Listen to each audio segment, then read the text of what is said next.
Ya, Ibu Mariana, Assalamualaikum.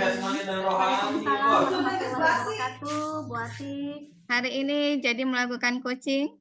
Iya, insya Allah nih saya sudah janjian dengan Pak Adi. Mudah-mudahan proses coachingnya nanti berjalan lancar dan ya sesuai harapan.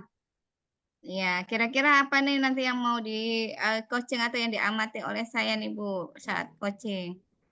Saya pengen Ibu mengamati saya ketika saya mengidentifikasi permasalahan-permasalahan yang muncul ketika Pak Adi menyampaikan tersebut. Kemudian saya ingin Ibu mengamati juga bagaimana saya menerapkan pertanyaan berbobot Bu ketika melakukan identifikasi tersebut.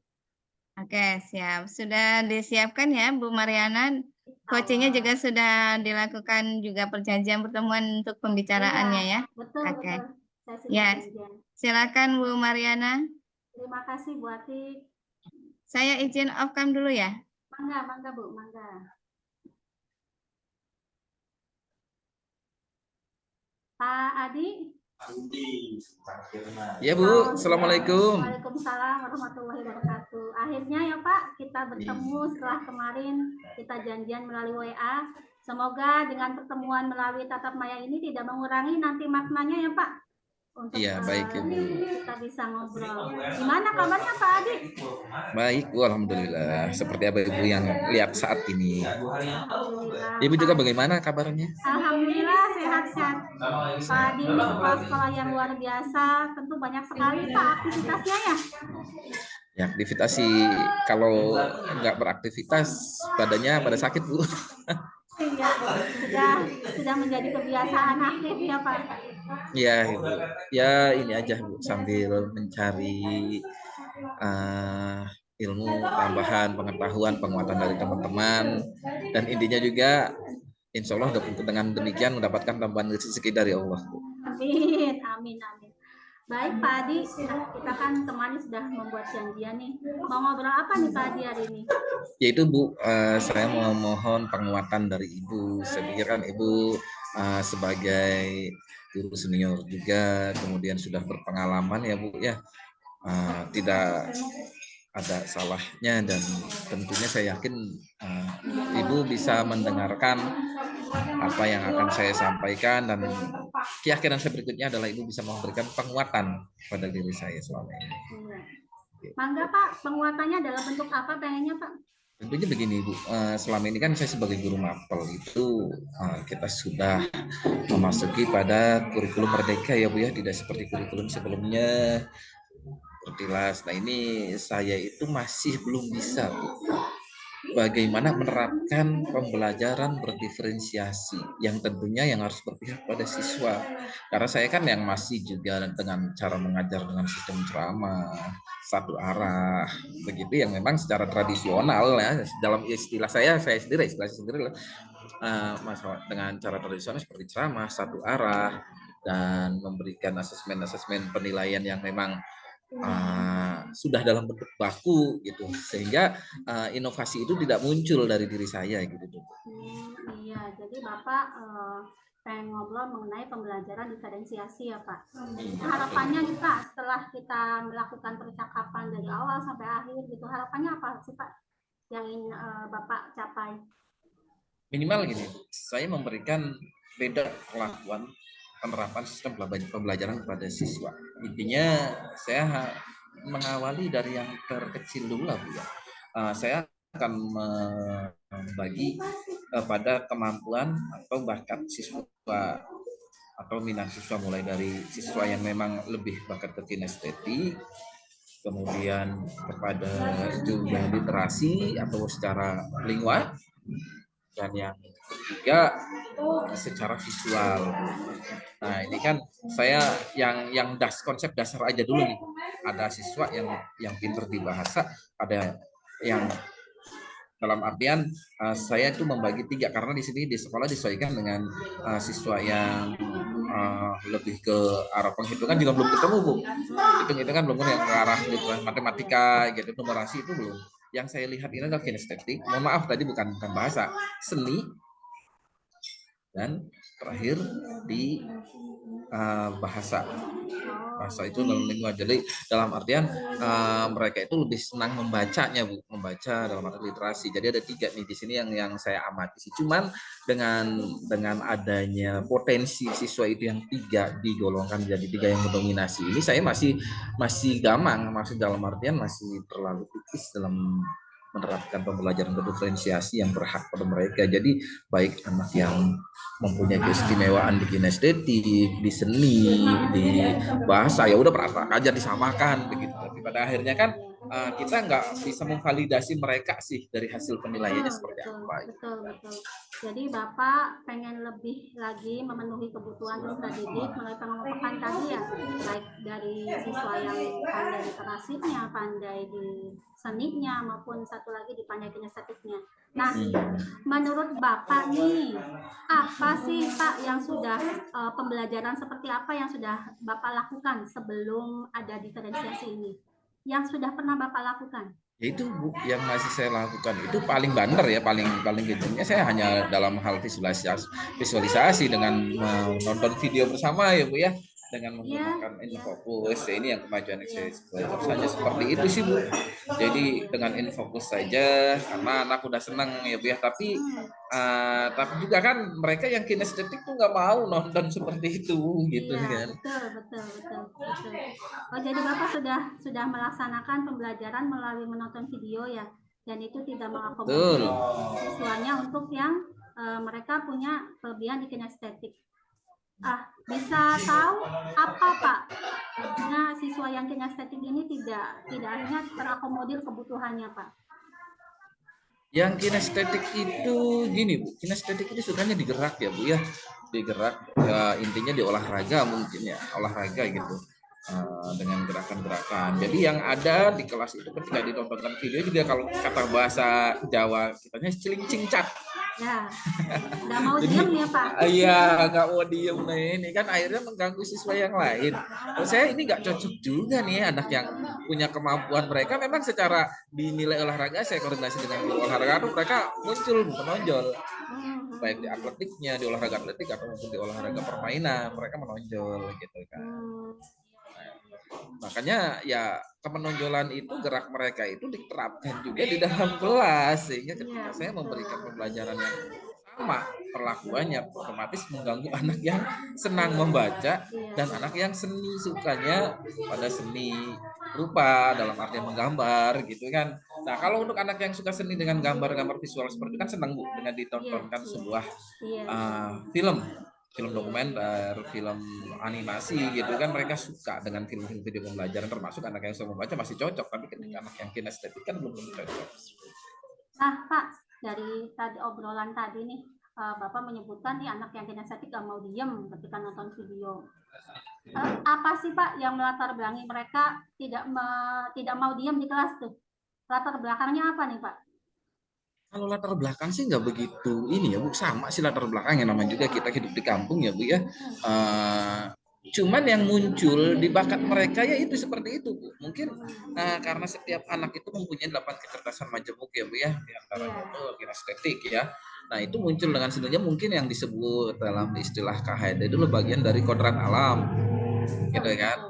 Memang kodrat anaknya seperti itu, dan saya yakin itu nggak bisa berubah karena ya kan dia udah di kelas tinggi ya, Bu ya, dari kelas sebelumnya juga saya berkonsultasi dengan para guru kelas sebelumnya ya, memang itu sebagian laki-laki terutama ya, Bu ya. Sebagian besar laki-laki itu ciling-cingcat gitu. Jadi laki-laki kebanyakan kinestetik ya Pak. Oke, baik Pak. Nah, tadi Bapak kan menyebutkan pembelajaran diferensiasi nih. Nah, menurut Bapak gambaran seperti apa sih pembelajaran diferensiasi itu?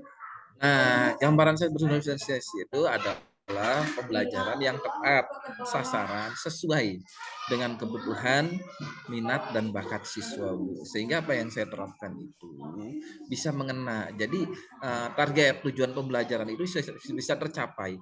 Sebagai contoh begini, Bu. Contoh, kita akan ke Jakarta. Kita memberikan kebebasan kepada anak kan, ada yang pengen naik motor, ada yang pengen naik kereta, dan ada yang pengen naik kendaraan.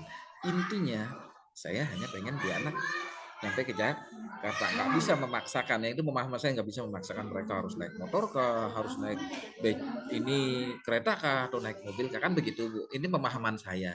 Bagus Ataupun misalnya sekali, menurut Bapak. Ibu pemahaman itu analoginya memang keliru, ya mohon arahan juga gitu. Iya, saya sangat sepakat dengan Bapak. Memang guru hanya memfasilitasi ya, ketika anaknya pengen naik kendaraan apa, kita fasilitasi.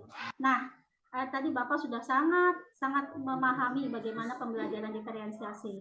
Ketika Bapak menyampaikan bahwa bagaimana nih ada siswa yang begini, ada visual, ada kinestetik dan segala macam. Nah, langkah-langkah apa saja nih ketika Bapak menerapkan pembelajaran diferensiasi supaya kebutuhan-kebutuhan mereka itu bisa tercukupi oleh Bapak? Langkah-langkahnya apa saja, Pak? Ketika Bapak menggambarkan, oh diferensiasi ini seperti ini nih, seperti mengantarkan anak ke Jakarta dengan beberapa kendaraan. Nah, langkah-langkah Bapak tuh apa, Pak? Untuk mengantarkan mereka supaya selamat sampai ke tujuan. Gini, yang saya sampaikan ini yang jadi fokus perhatian saya itu kan, kalau yang tadi sih yang baik di visual maupun di membaca ya Bu ya, di literasi itu saya udah terpegang nih Bu. Mereka yang visual dan literasi itu bisa. Nah, dengan seni juga bisa saya arahkan. Dengan mereka kan kebanyakan seninya itu bukan seni tari, bukan seni gerak kinestetik ya. Seninya seni menggambar. Saya bisa arahkan mereka dengan berbagai gambar animasi, gambar cerita bergambar tentang suatu pembelajaran. Walaupun misalnya kita mau memberikan tentang bangun ruang itu seperti apa sih, bangun ruang yang sekiranya bisa divariasikan oleh mereka, ya udahlah mereka yang penting bisa mengukur bangun ruang dengan suka mereka gitu. Nah, ini yang kinestetik itu yang akan saya terapkan sih begini Bu. Saya akan berusaha fokus pada mereka.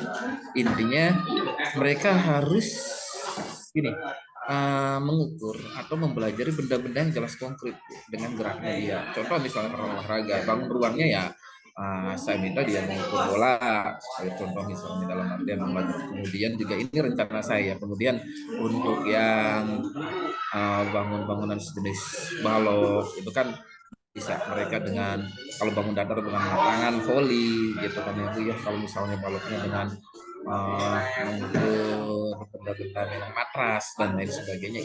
Intinya seperti itu. Begitu juga terhadap pembelajaran yang contoh pelajaran bahasa Indonesia, ya saya minta menceritakan mereka pengalamannya dan hobi mereka dalam olahraga. Itu intinya seperti itu. Rencana, ini baru rencana gitu. Jadi gagasannya bagus sekali tadi Bapak ingin ketika siswanya visual, Bapak menyiapkan kontennya itu berupa video dan alat-alat visual yang menarik ya Pak. Ketika siswanya kinestetik, Bapak juga akan kontennya itu berupa siswanya diajak mengukur benda-benda yang bentuknya nyata ya Pak, atau real ya. Betul. Nah itu bagus sekali Pak gagasannya itu. Nah untuk melaksanakan gagasan-gagasan tadi nih Pak, Bapak ingin bikin kontennya yang menarik, gambar-gambar videonya serta menggunakan alat benda-benda yang real. Langkah-langkah selanjutnya nih apa yang Bapak perlu persiapkan? Daya dukungnya apa? Siapa yang harus Bapak untuk minta bantuan? Kapan nih Pak? Silakan Pak. Ini Bu, jelas saya kalau untuk membuat video pembelajaran pun saya masih gaptek ya Bu. Paling tidak saya akan meminta bantuan dari teman-teman yang lebih muda yang oke di IT-nya ya Bu ya. Itu yang pertama. Yang kedua untuk waktu saya akan berusaha secepatnya ya Bu ya. Karena sekarang kan udah nyampe pada UTS nih, sebentar lagi juga jangan sampai anak tertinggal dalam pembelajaran. Kedua untuk tambahan-tambahan yang lainnya ya saya minta bantuan stakeholder yang ada di sekolah Bu, minta ya sekiranya dengan kerjasama dengan guru olahraga lah, alat-alat olahraga apa saja yang memang bisa dijadikan tolak ukur pembelajaran mereka seperti itu. Bagus sekali Pak, Bapak sudah nanti mau menerapkan secepatnya karena mau PTS ya Pak. Bapak juga akan meminta bantuan kepada guru yang ahli IT serta guru olahraga. Nah selanjutnya nih Pak, supaya rencana Bapak ini berjalan dengan baik nih Pak, apa-apa saja yang perlu Bapak untuk komitmenkan gitu ketika langkah ini harus, nah saya sudah sejalan nih, kira-kira berjalan baik, komitmennya apa saja Pak?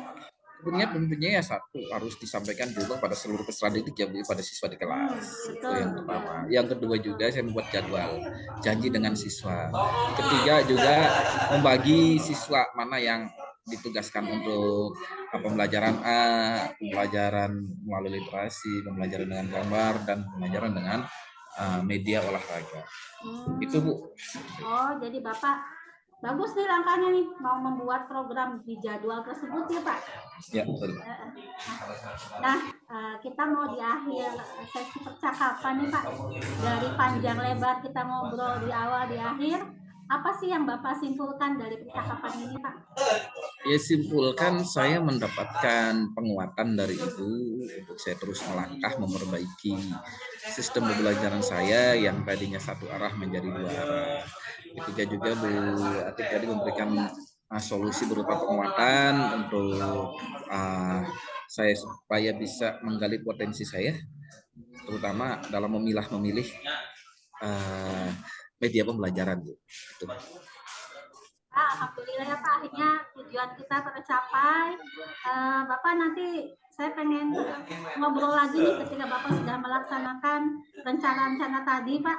Bagaimana Pak, bisa kita ngobrol lagi? Tentu, saya juga masih butuh penguatan untuk selanjutnya. Alhamdulillah ya Pak, terima kasih atas waktunya. Semoga Bapak terus berkomitmen untuk melaksanakan gagasan-gagasan tadi dan berhasil dilaksanakan di kelas. Saya akhiri Bapak. Wassalamualaikum warahmatullahi wabarakatuh. Waalaikumsalam warahmatullahi wabarakatuh. Mangga, silahkan Bu Atik. Suaranya Bu masih di mute. Alhamdulillah selesai coaching ya Bu ya dengan Pak Adi. Alhamdulillah. Gimana perasaannya Bu setelah melakukan coaching dengan Pak Adi? Ya, saya sangat senang tadi coaching percakapannya luar biasa dengan Pak Adi. Saya juga banyak nambah ilmu nih dengan tadi luar biasa Pak Adi gagasan-gagasannya juga.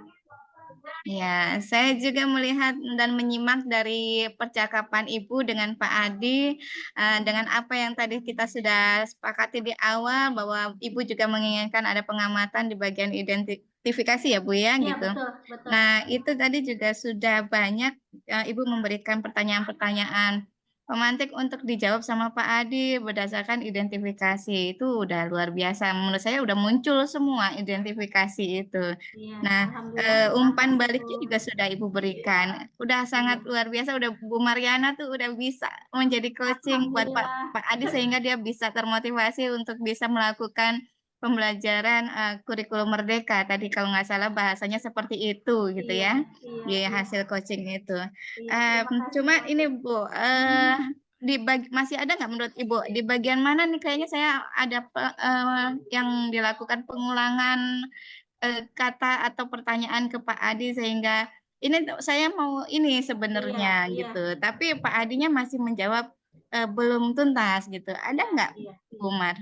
Ada mungkin di step ketika saya mengajukan langkah apa mungkin itu yang perlu diperdalam lagi mungkin Bu. Ya. Ya, tadi yang saya amati hanya di situ saja Bu. Ada 2 kali pengulangan di pertanyaan langkah gitu.